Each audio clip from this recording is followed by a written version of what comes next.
मशरिक़ वस्ता से बड़ी खबर है, जहां यमन में हूसी बागियों ने अक़वाम मुत्तहिदा के दफ्तर पर हमला किया है। जी हां, यूएन के दफ्तर पर हमला किया गया है और यह हमला किसी और ने नहीं, हूसियों ने यह हमला किया है। हूसी मुजाहिदीन ने यह हमला किया है और यमन के अंदर दरअसल अक़वाम मुत्तहिदा का जो ऑफिस बना हुआ है, यूएन का जो ऑफिस बना हुआ है, इसी ऑफिस पर यह बड़ा हमला हूसियों के जरिए किया गया है। हालांकि खबर यह है कि तमाम अमला यहां पर महफूज है, लेकिन बड़ी खबर यह है कि अक़वाम मुत्तहिदा, जहां पर सिक्योरिटी बहुत अहम होती है और काफी ज्यादा सिक्योरिटी यहां पर रखी जाती है और हाई सिक्योरिटी जोन में दरअसल इसके ऑफिसेस बने होते हैं, यहां पर यह हमला किया गया है और हूसियों ने अक़वाम मुत्तहिदा के इस दफ्तर को निशाना बनाया है। यहां पर एक बड़ी तादाद जो वर्कर्स थे, जो एम्प्लॉइज थे, इसका जो पूरा जो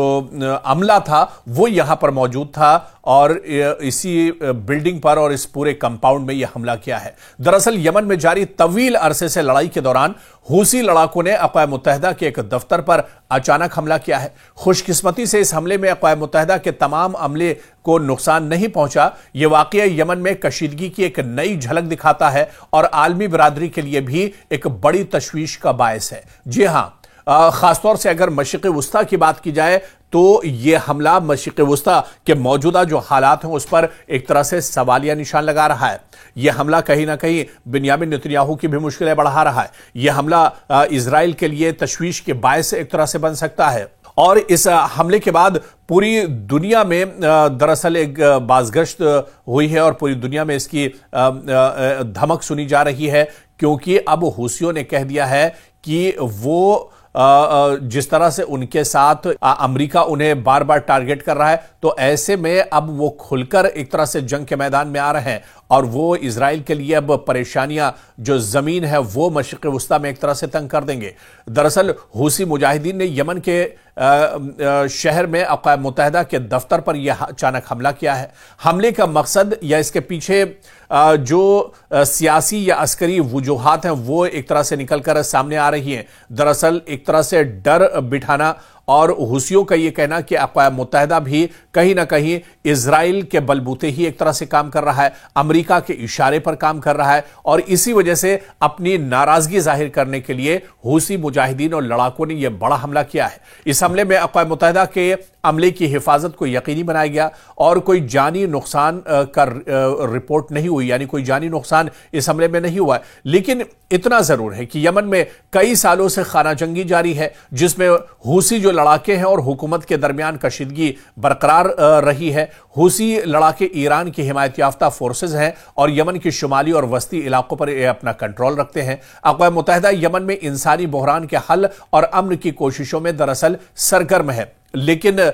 इनसे एक तरह से जो हूसी लड़ाके हैं, जो मुजाहिदीन हैं, वो मुत्तफिक नहीं है और हूसियों का यह मानना है कि इजराइल के इशारे पर, अमेरिका के इशारे पर कहीं ना कहीं जो यहाँ की डिटेल्स हैं, जो बातें हैं, वो एक तरह से बाहर ले जाते हैं और अक़वाम मुत्तहिदा का ये जो हमला है कहीं ना कहीं इसकी वजह से काफी ज्यादा उन्हें परेशानियों का सामना करना पड़ता है और इसी वजह से उन्होंने यह हमला यूएन के दफ्तर पर किया है। और इस हमले के आप देखिए कि मुमकिन असरात क्या हो सकते हैं। दरअसल अक़वाम मुत्तहिदा की सिक्योरिटी और इंसानी इमदाद की सरगर्मियां इससे मुतासिर हो सकती हैं, जो यमन के बहरान के दौरान बहुत अहम है। आलमी बिरादरी में यमन के मसले के हल के लिए मजीद दबाव पैदा हो सकता है कि वहां अमन कायम कैसे किया जाए। अक़वाम मुत्तहिदा का अमला जंग ज़दा इलाकों में काम करने से हिचकिचाहट महसूस कर सकता है, जिससे इमदादी कामों में एक तरह से खलल भी पड़ सकता है। लेकिन दूसरी तरफ हूसी मुजाहिदीन का यह कहना है कि दरअसल ये अक़वाम मुत्तहिदा का जो अमला है, यहां की जो जानकारी होती है उस जानकारी को इजराइल, अमेरिका या दूसरी जो हूसी मुखालिफ और यमन मुखालिफ जो ताकतें हैं उनके साथ शेयर करता है। मतलब ये कि जासूसी एक तरह से यह हमला करता है और यहां की पूरी जानकारी साझा की जाती है। इसी वजह से हूसी मुजाहिदीन ने यह बड़ा हमला किया और यूएन दफ्तर पर हमला होना, उसके ऑफिस पर हमला होना, मतलब यूरोप के कई ममालिक के ऊपर यह एक तरह से हमला माना जाता है। यह सीधे सीधे अमेरिका पर हमला माना जाएगा, यह सीधे सीधे इजराइल पर एक तरह से हमला माना जाएगा। लेकिन हूसी मुजाहिदीन अब एक तरह से जिस तरह आप देखिए कि हूसियों के जो आर्मी चीफ थे उनका जिस तरह से एक हमले में इजराइल ने हलाक किया, कहीं ना कहीं उसके बाद से हूसियों में अब नाराजगी काफी ज्यादा है। हूसी अब बिल्कुल सीधे सीधे और खुल्लम खुल्ला एक तरह से इजराइल को चैलेंज कर रहे हैं, आईडीएफ को चैलेंज कर रहे हैं, और बिन्यामिन नेतन्याहू की मुश्किलें इसी वजह से और बढ़ती जा रही हैं, क्योंकि अब हूसियों ने यह ऐलान किया है कि अब वो इजराइल को सीधे सीधे एक तरह से चैलेंज करेंगे। अब वो ढकी छुपी जो लड़ाई, गौरिला लड़ाई जो इससे पहले होती थी, वो उस तरह की अब लड़ाई नहीं करेंगे, और अब वो निकल कर एक तरह से सामने आएंगे, और इजराइल की तबाही अब ज्यादा दूर नहीं है। तो इस तरह का रिएक्शन